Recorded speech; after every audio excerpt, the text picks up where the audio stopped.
Tumagal lang ng higit isang oras ang deliberasyon ng House Committee on Appropriations ukol sa panukalang pondo ng Office of the Vice President para sa susunod na taon. Kabilang sa mga naungkat dito ang sunod-sunod na biyahe abroad ng Vice Presidente. Ang detalye niyan sa sentro ng balita ni Mela Les Moras live. Angelique, sa ambush interview kanina mismong si Vice President Sara Duterte na ang nagsabi na hindi na rin siya bumanat para hindi na umigting at tumagal pa ang deliberasyon ukol nga sa kanilang panukalang pondo para sa 2026. Kanina ay tumagal nga lamang ng higit isang oras ang diskusyon ukol dito. Pasado alas 9 ng umaga kanina nang dumating dito sa Romualdez Hall sa Kamara si Vice President Sara Duterte.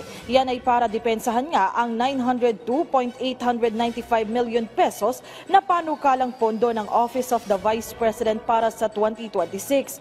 Unang itinakda ang pagdinig para sa budget ng OVP noong Biyernes pero hindi ito natuloy.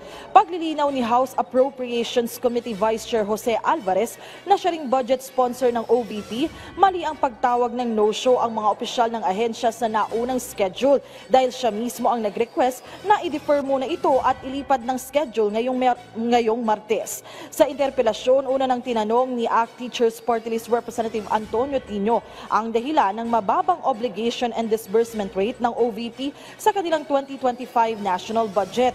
Pero paliwanag ng Vice Presidente, marami kasi silang procurement at hindi agad nasimulan ang proseso nito sa dami ng papeles na kailangan at tagal ng proseso. Natalakay rin ang issue ukol sa confidential funds at iba pang may kinalaman sa Commission on Audit. Pero ang mga usaping may kinalaman sa impeachment case laban sa kanya, pinili na niyang hindi magpaliwanag.